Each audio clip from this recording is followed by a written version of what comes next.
So, game 7, and we have obviously the Celtics against the Sixers, and Jayston Tatum was spry from the start, and you could see it in his step and in that jumper that he was gonna be locked in for this game. PJ Tucker was also locked in. He had 11 points in this first quarter, and the Sixers were off to a perfect start, which I did not see coming. And here Harden fumbles the ball, gets a flagrant on Jaylen Brown on the flail, and the momentum completely shifted here. They could have had a 10-point lead. Instead, it was flagrant and the ball for the Celtics, and Tatum continued to just dominate. That man was locked the fuck in.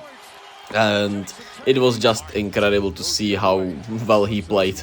It was just special. And Joel Embiid once again did not look good at all, and Horford just gave him so many troubles and so much problems. It was nasty. And Tatum over Embiid. He was hunting those mismatches. The Sixers tried a lot of different strategies, whether it was drop coverage, another one for Tatum, whether it was switching, whether it was switch and drop, blitzing. Hey, nothing worked, man. Just nothing worked on Tatum, and you could see he was saying, "This my ish," and he was special. Here's a backcourt violation. The guys just didn't have it for the Sixers in that second half, which is weird because it was pretty much it was a 2-point game, right, at the halftime, or 3-point game, and Tatum gets to 51 points, NBA record for a game 7, and his game 7 track record continues to be just insane, man. He's had himself some great game 7s, man. It's crazy. It's truly crazy. As for overall, he was just spectacular. Not much more to say, not much you can do about it. He was locked in from the start. Then you get a good defensive support. The defense was so fly for the Celtics. As I said, they threw a lot of different looks at Embiid also, and they made them all uncomfortable. Weird thing was James Harden had a lot of wide open driving lanes, and he was just not looking to score. I don't know, I guess he thought they were gonna collapse and he's gonna have an easy read to the corners. I don't know. The Celtics just stayed with that strategy early on. PJ Tucker punished them for it. But in the end, it worked out so well for their favor. And they didn't, what's the thing that they didn't even, the other guys didn't even play that crazily well. It was great 3-point shooting. That's for sure. They shot really well. They shot 45%, 15 made 3-pointers. That's great. And I mean, the timely baskets, right? At the end of the first quarter, like I showed you, that PJ Tucker corner 3 ball, Al Horford hit one right in his face, to answer. So there were a lot of answers, which was great. Al Horford did a great job on Joel Embiid. They did a great job also neutralizing just overall. Great stuff from the Celtics, man. And I liked the rotations, kept it simple, 7 guys playing. Derek White didn't have it going at all, so he played just 12 minutes. Malcolm Brogdon, even though he didn't shoot the ball well, he was still, penetrating at will and creating a lot of good looks, so he played a lot of minutes. And Horford, despite still not shooting well, he made those timely baskets, played great defense. Robert Williams played really good defense. Jaylen Brown, he was great himself. Tatum didn't even have a turnover, 51, 13, and 5, just special performance at home for Tatum.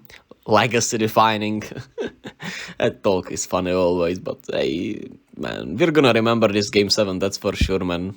Rip Steph's record. As for the Sixers, we're gonna do a deeper talk for the Sixers in the upcoming days, when I get a little more time. First, I want to do the Warriors, and I just have a lot of things I want to do, and I still have not been able to figure out how to use my time with it, so bear with me with that, if anyone really cares, which I hope somebody at least does. And the Sixers had a rough night. Tobias Harris did show up, funny enough. PJ Tucker did show up, funny enough. Tyrese Maxey wasn't great, but he did show up in a way. And Embiid and Harden just didn't have it. Harden way too passive, didn't even look at the basket, like I said, a lot of the time. 3 of 11, had some rough air balls even early on. And yeah, 5 turnovers, 9, 6, and 7. Yeah, horrible stuff from Harden. And Embiid wasn't much better, 15 and 8. Had a good defensive first half, and then he got switched on to Tatum when that was what they tried to, slow down Tatum, and Tatum just cooked his ass, man. It was nasty. 15 points for Embiid, 4 turnovers, 8 rebounds. He had just 1 rebound in the first half. And there's going to be a lot of things to worry about in the offseason for these Sixers. What I also didn't like was that they basically played a 7-6-man rotation with Paul Reed getting some minutes in the first half, and then you had no Georges Niang, no Daniel House, and I thought that was kinda weird. But at the same time I get it, it's a game 7, but with the way it was looking, you should have probably done something differently. But at the same time, it's about the main guys showing up, and Harden and Embiid just didn't show up. So what do you want them to do, really, right? What do you want Doc to do? I guess he's gonna get fired, and the Sixers will have a lot of questions. Does Embiid want out? Does Harden resign? Does he go to Houston? Does he pick up the player option? A lot of things we're gonna have to talk about, and it's not gonna be a pretty summer for Philly, which Philly fans have had it rough over these years, man. It's just not been pleasant being a Philly fan, I'm pretty sure.